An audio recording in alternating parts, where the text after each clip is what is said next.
here, and today we're going to be talking about a superhero film called Chronicle. Be ready for some spoilers ahead. We're introduced to our main character Andrew, who has a tough life dealing with an abusive father and a dying mother. Is it me, or do all superheroes have to have broken families? Anyways, he gets this camera and begins recording everything, probably his way of separating himself from his horrible life. He has this cousin called Matt, who looks like he's from Dumb and Dumber. They hang out and everything, but you can tell he's embarrassed about Andrew and his antisocial tendencies. They go to a normal high school where Michael B. Jordan is running for president. Of course, Andrew gets bullied like in any classic superhero movie and nearly gets his camera broken. He tries to chillax on the football field, but the cheerleaders find him creepy with his camera, so he's forced to leave. It seems like our main character just cannot catch a break. We also get a glimpse of his neighborhood full of shady gangsters who also picks on him whenever they get the chance. Andrew doesn't even get a break at home as his father beats him with no warnings, for something that can only be said to be extremely trivial. He gets invited to this party by Matt out of goodwill, but even here he fails to fit in and gets picked on and beat up once again for recording someone's girlfriend. Andrew runs outside and cries while his heart is as broken as his camera is. Surprisingly, Michael B. Jordan, or Steve, comes out to comfort him. Apparently, he's a very good friend of Matt's. Steve tries to cheer up Andrew and brings him to this weird hole on the ground that Matt found near the party. They jump in like a bunch of lunatics and finds this glowing rock that seems to be alien in nature. Steve goes face to face with the object and it turns red. They all begin having nosebleeds and starts hearing this high-pitched noise. Then the camera blacks out. The next thing we see, the three friends are testing out their newfound powers by throwing a baseball at each other. With some attempts, they're able to stop the ball mid-air with their minds alone. They head back to where the alien object was before, but found the hole in the ground has been sealed up, although they can clearly still feel its presence. The three continues to experiment with their powers, but Andrew clearly shows an inherent gift for his ability, as he's able to manipulate objects with finesse, unlike Steve and Matt. He's able to assemble Lego toys in great precision and create a drawing in his food, while his friends were only able to complete more blunt movements, such as moving a car or scaring little children by making teddy bears float.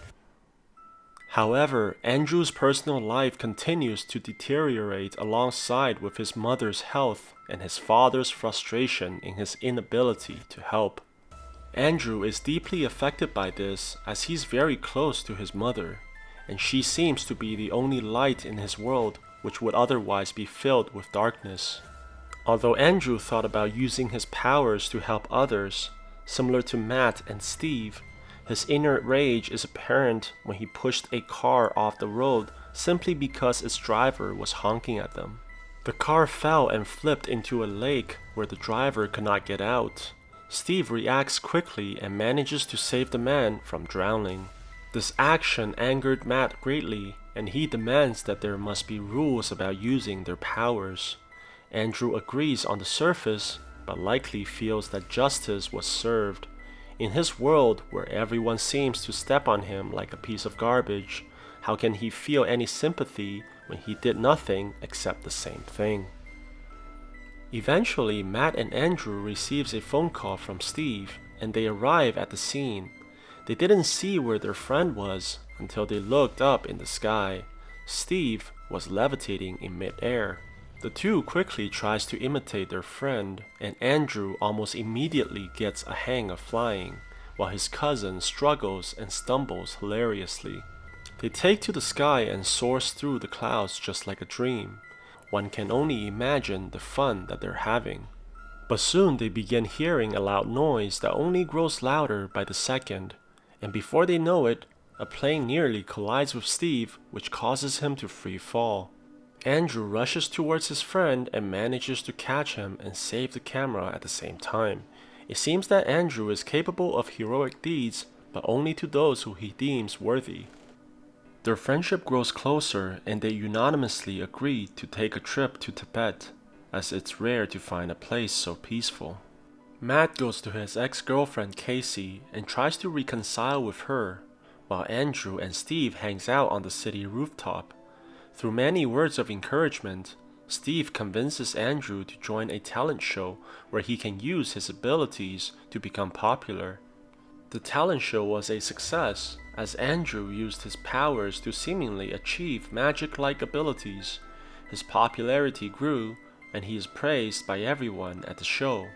For once in his life, Andrew is no longer the lonely outcast, and instead becomes the center of the party. Matt also successfully reunites with Casey, and the two leaves the party for a little alone time. Andrew meets this red-haired girl, and they eventually hook up in the upstairs bedroom. Steve is so proud of his friend for becoming a man and tries to listen in on their progress. However, the girl runs out with vomit on her clothing, and Andrew is furiously embarrassed. He blames Steve for laughing at him and curses his friend to get out. Things back home becomes worse for Andrew as his mother struggles to breathe while he tears the spider into fragments. I can only imagine what is going on inside his head. His father takes his frustration of the situation out on Andrew, but this time he fights back and throws the old man on the ground. Andrew flies into the night sky where thunderstorms are quickly approaching. Steve feels Andrew's presence and tries to calm his friend down, but only serves to fuel Andrew's fire even more. In a moment of passion, Andrew directs the lightning at Steve, killing him in the process. At Steve's funeral, Matt demands to know what really happened between them, but Andrew only responds by flying away. He goes to his high school only to find his popularity has faded due to his embarrassment with the girl. The bullies now make fun of him for vomiting. Andrew quickly exacts vengeance this time and pulls out the teeth of his classmate. He convinces himself that his powers make him an apex predator, and he should not feel guilty about crushing other humans, just like he would not feel sympathy for crushing a fly. He puts on his father's firefighter suit and literally beats the street thugs one by one for their money, as if he was in Grand Theft Auto. He then targets a gas station and steals all the cash from the cash register, but the owner chases after Andrew with a shotgun, and the bullets cause an explosion which kills the owner and wounds Andrew with severe burns. He's taken to the hospital where his father cries in front of his unconscious body. His father reveals that Andrew's mother has already died while Andrew was away and blames his son for not being there. Andrew opens his eyes suddenly and in a fit of rage blows a large hole in the hospital building. Matt senses Andrew using his power and goes to the hospital with his girlfriend. They arrive to see Andrew drop his father from the high-rise, and Matt catches him just in time. Matt tries to drive away, but Andrew lifts the car onto a rooftop and Matt is forced to jump out. He tries to convince Andrew to stop as it's not too late yet.